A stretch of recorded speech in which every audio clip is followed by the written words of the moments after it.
my North Carolina Tar Heels.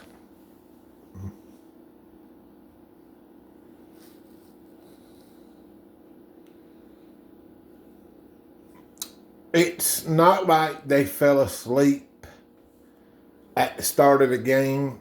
It's that they were asleep the entire game. And they got ran over by a Mustang. They got ran the fuck over. Do you understand?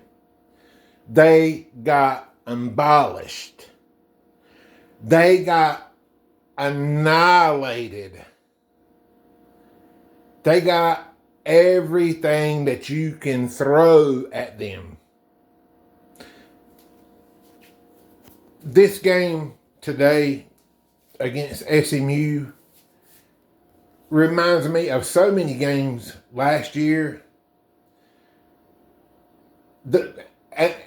And this seems to be a problem, and I know Carolina's 13-2. I get that. I understand it. But really, does that win against Kansas look all that good now? Kansas lost to UCF. Kansas lost to UCF. Kansas should have lost at NC State.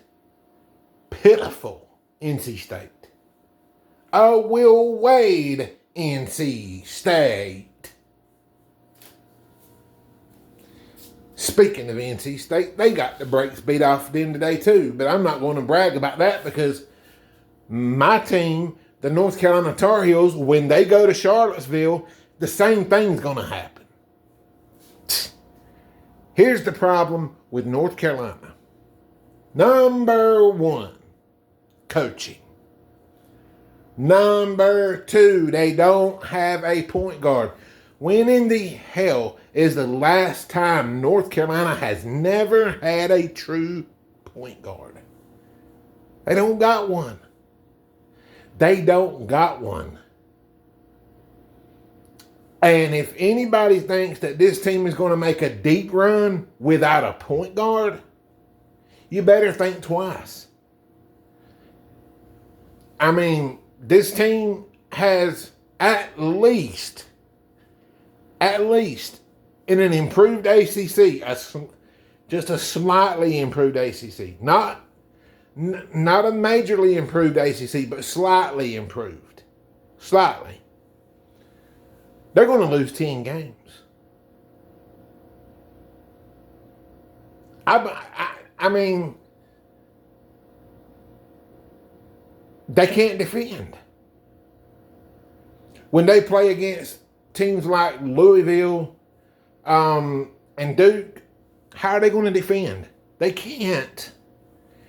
Henry Vasiar, he's supposed to be the big man, right? He's a defensive liability. He just, when he's not getting rebounds and he's not scoring, what's he doing? He's crying to the referees, you fouled me, I got fouled and I didn't get called. Stop bitching and complaining about it and get your ass up to court and play defense. Instead, here's what Henry Vasiar is doing. He's out there playing defense on the perimeter when he should be down low with his center, guarding the basket. And how many times did we see SMU get layup after layup, and then just the same thing happens every year with Hubert Davis, and just like it did with Roy Williams, and unfortunate for Hubert Davis, a lot of times Roy Williams' offenses was good enough to overcome just how bad of a defensive coach he actually was. I mean,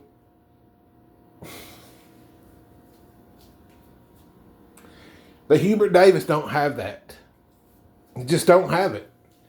That if you look at North Carolina basketball, the only thing you see no ball movement.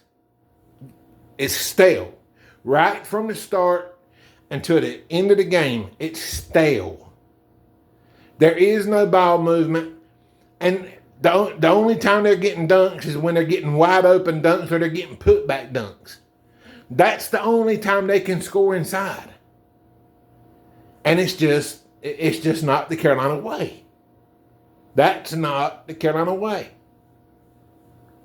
I have no clue what North Carolina has got wrong, but they spent a lot of money in football and they didn't put nothing in basketball much. And look at teams like Georgia, okay? Look at teams like Georgia. Georgia, they spent a lot on football. But they saved a lot for their basketball too because they wanted to be good in both sports. And man, are they good. They're good in both sports. I mean, even though their football team is gone, they're still good. They're good every year. The thing that bothers me the most about North Carolina is you never know which North Carolina team is going to show up from night to night. There's a North Carolina team that could lose to Boston College. Then there's a North Carolina team that's capable once in a while of beating a team like Duke. You know, Carolina to me is nowhere near as good as their record is. And I'm not trying to down them or nothing. I'm just telling the honest truth. They're not as good as their record, and it got exploited today. Michigan State did the same thing. They exploited it. North Carolina is 13-2, but right now I would say that they're probably at best a 9 seed in the NCAA tournament because they're going to lose more games. They're going to lose at Virginia. They're going to lose probably twice to Duke. They might get Duke one time. And that would be just because Duke's not ready. Duke showed up not ready to fully be ready to engage in a rivalry game. That's the only way that we can beat them. Caleb Wilson was absolutely atrocious today in every aspect of the game. He'll put up a number one game that makes you think, dang, he's as good as Cam Boozer. And in the very next game, he falls flat on his face. That's not trustable. You can't trust that. I mean, you know, I do believe that the ceiling is very high for him. I do believe that it's higher than Cam Boozer's, but right now, he's nowhere near Cam Boozer. Not even in the vicinity or the same zip code, state, whatever you want to call it. He's not. And it just bothers me to see Carolina just continuously leave shooters open for three, and it just happens to be always the hottest shooter on the team Hubert Davis can find to leave wide open. He tells them, leave them wide open.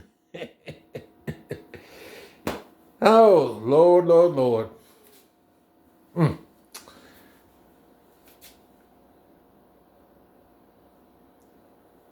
I have grown to accept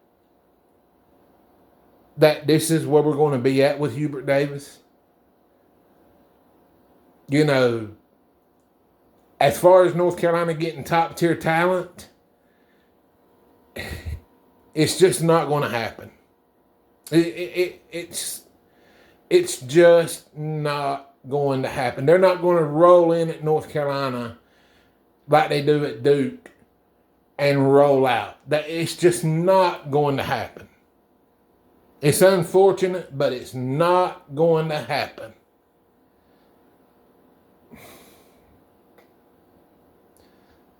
Elliott Cato was so terrible last year at North Carolina, and now he's like the most unstoppable point guard at Michigan. in the country. Michigan's beating top 5 teams by 30 and 40 every game. This is just, Michigan looks like the team to beat, and they got to go to Cameron. I like Michigan in that game. I think Michigan's the best team in the country by far, and it's not even close. I'm just glad they're not on our schedule. I'm glad they're on Duke's schedule. I sure am glad of that, because they would blow us out at the Smith Center. And God bless us if we had to play them in Ann Arbor. It would be no need to watch. That's where we're at with North Carolina basketball right now. We're at a point now that we can just about almost predict the games that they're going to win and predict the games that they're going to lose. Like, I'm standing here right now and I'm telling you right now, they're going to lose in Cameron. They're going to lose at Charlottesville, at Virginia.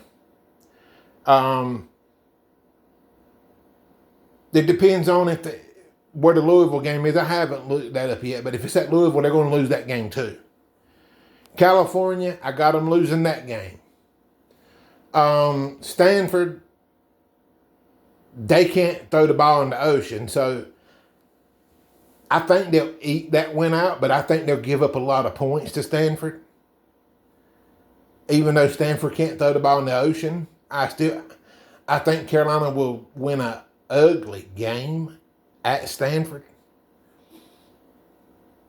And home against Wake Forest. They should win that game, but they're awful weak. And with this team, you just never know. You never know. They should win that game. Not a guarantee. Nowhere close. I give them a 65% chance to win that game. Maybe 70. There's a reason why they've got about a 12% chance to win in Cameron against Duke and about a 21% chance to win at home against Duke. There's a reason for that. I know we all say analytic crap don't matter. No, it don't, but it points to a problem that that team is having that is significantly not supposed to win that game. And North Carolina they're not going to win in Cameron. I know rivalries. But come on now. Come on. After what you just saw today, how can you be confident in this team moving forward? They just got hit by a Mustang.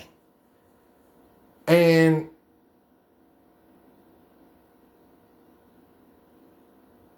they didn't even leave a dent in that Mustang. That Mustang said, "I'm riding along Sally."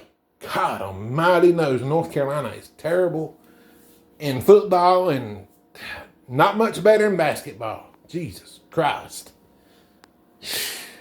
Man. Life's tough to be a Tar Heel fan. There's no question about that.